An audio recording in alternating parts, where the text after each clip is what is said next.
India shopping mall ఆషాఢం kilo sale ఆరంభం.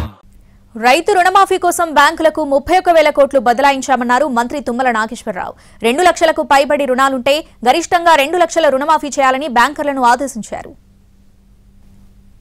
31,000 కోట్లు ఉందని చెప్పి మీరు చెప్పారు, దాన్ని మీకు బదలాయిస్తుంది.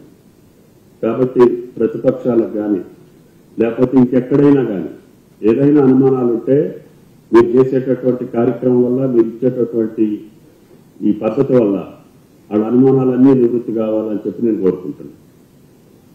రాష్ట్ర ప్రభుత్వం, ముఖ్యమంత్రి గారు, బట్టి గారు కూడా స్పష్టంగా చెప్పారు, రైతు కుటుంబాలని మేము రుణముక్తులు చేస్తాము.